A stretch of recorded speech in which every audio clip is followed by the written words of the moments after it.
嗨，你好，歡迎收看《荒野亂報》。今天是2025年12月28號，再不到幾天就要跨年了。2026即將到來，先祝各位新年快樂。2026再懇請各位多多支持。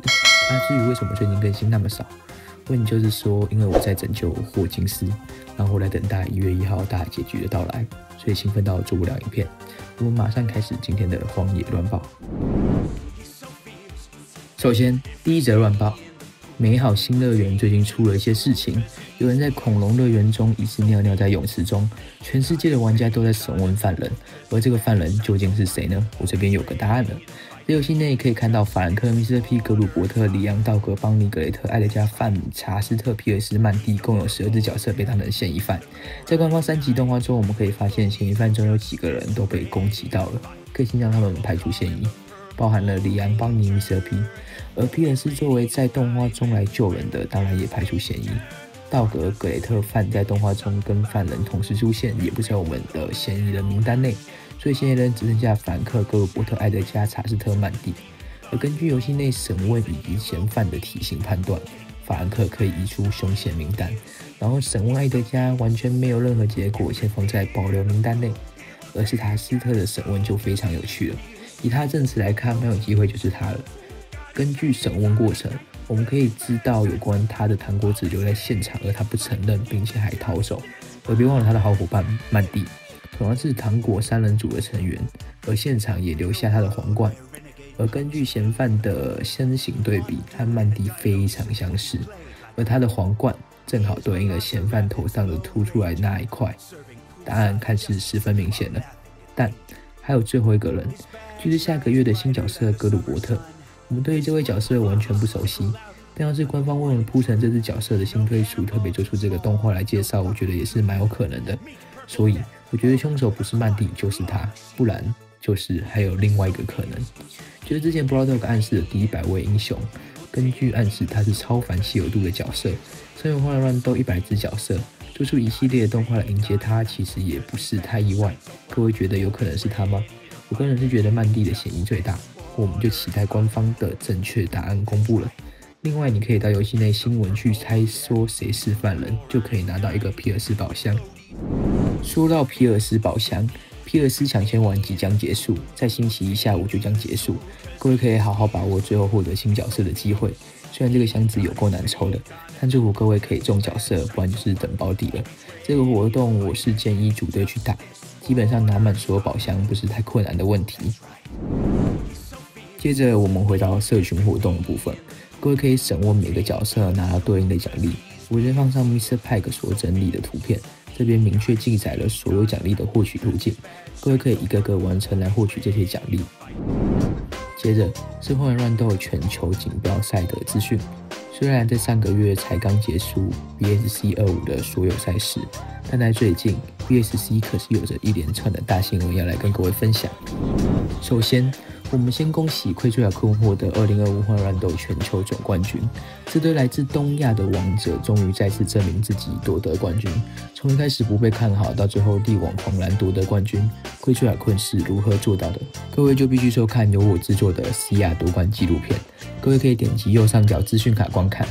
然後，因為是由我們東亞的隊伍奪冠的緣故，在明年1月將有個冠軍邀請賽，將由東亞的8支種子隊伍來參加，各位可以好好期待。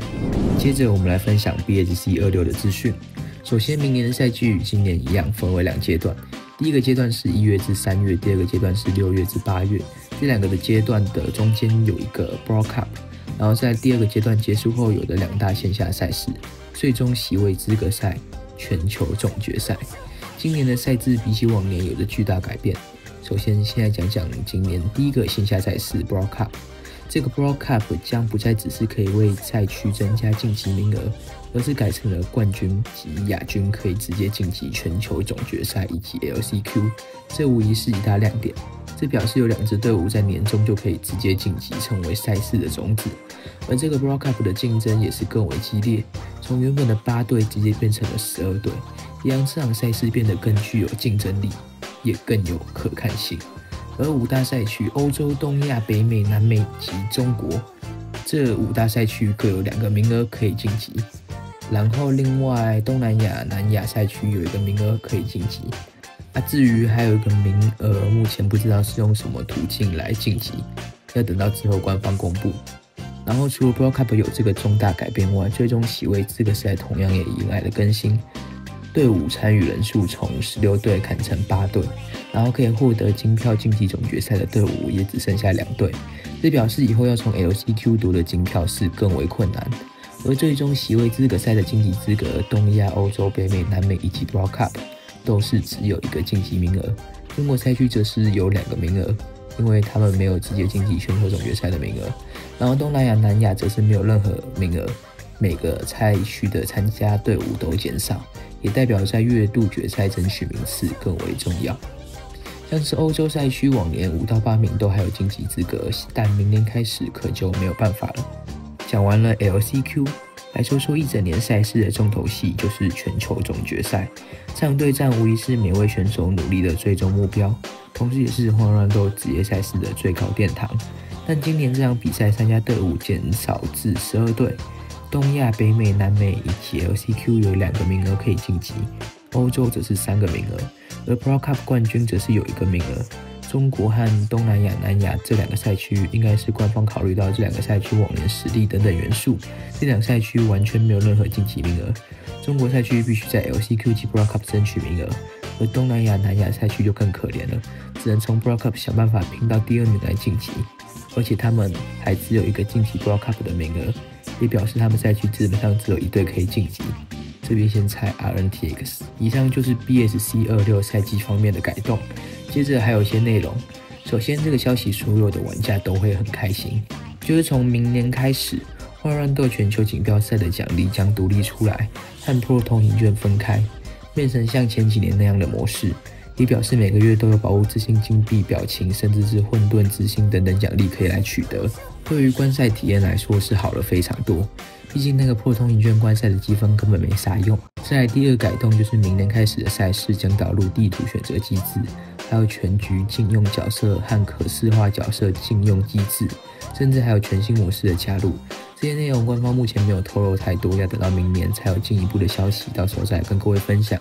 最後的最後，有着一項大好消息要宣布，明年 WBC 將舉行的3大線下賽事將前往全新的3個國家舉辦，這3個國家官方會在1月公布。但今年 CR 幫助東亞奪得冠軍，以及近期荒亂鬥官方常常在東亞國家舉辦線下活動，包含日本、韓國以及香港，甚至是中國都有許多官方活動。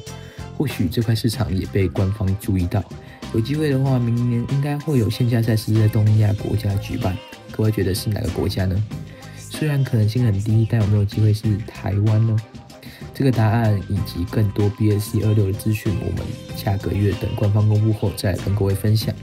荒亂鬥全球錦標賽將迎來重大改變，不只是賽制改變，在遊戲版本全新的爭議調適加入後，也讓職業賽事有新的看點。目前不知是好是壞，但就讓我們好好期待。因為荒亂鬥與 BLAST 合作 ，BLAST 是專門舉辦及轉播電競賽事的組織，與多款遊戲合作，包含特戰、英豪、CS 等等知名遊戲。本次合作意味着明年 BSC 不論是轉播還是賽事品質都可以更為專業，各位可以敬請期待。接着，荒亂鬥第45賽季要在下周四結束。2026年1月1號，我們就即將迎來全新賽季蒸汽朋克，還有全新的通行券系統。下周開始的通行券將迎來重大改變。這次的通行券繼2024後又再次迎來了更新，不只是內容更新，連價格也有些調整。現在官方定價是還沒出來，但我覺得可能會漲個台幣100塊，還在可接受的範圍內。這次亂鬥通行券調整的內容獎勵變多了，然後多了個鑰匙的東西，感覺變複雜了。但其實就是多了些管道可以獲取新角色造型等等的東西，還有全新的混沌之星。這個全新的寶物之星給的獎勵一定是你滿意的，有機會開到全部英雄極限威能，還有史詩稀有度以上的造型，還有正義吊飾。以上的東西其實非常不錯，而且會免費送6顆混沌之星，在通行券中其實非常活心。然後價格的調整，有些人可能覺得是貪婪細胞在搞貴，買不起通行券，或許只是你沒錢，不是Supercell賣太貴。因為雖然價格提升，但內容其實本身 CP 值也提高了。我覺得這次通行券的改動蠻不錯的。而通行券改成會有2款新造型以及奇異色造型，要是購買高級通行券就可以拿到6款。本季通行券主題是蒸汽朋克使徒，第2款造型是蒸汽朋克格爾。當天1月1號，除了全新通行券推出，從這次傳奇角色皮爾斯將在星光之路推出，各位可以在遊戲內使用英雄積分兌換。以上就是本期的荒野亂報，我們下部影片見，祝各位新年快樂 ，Happy New Year！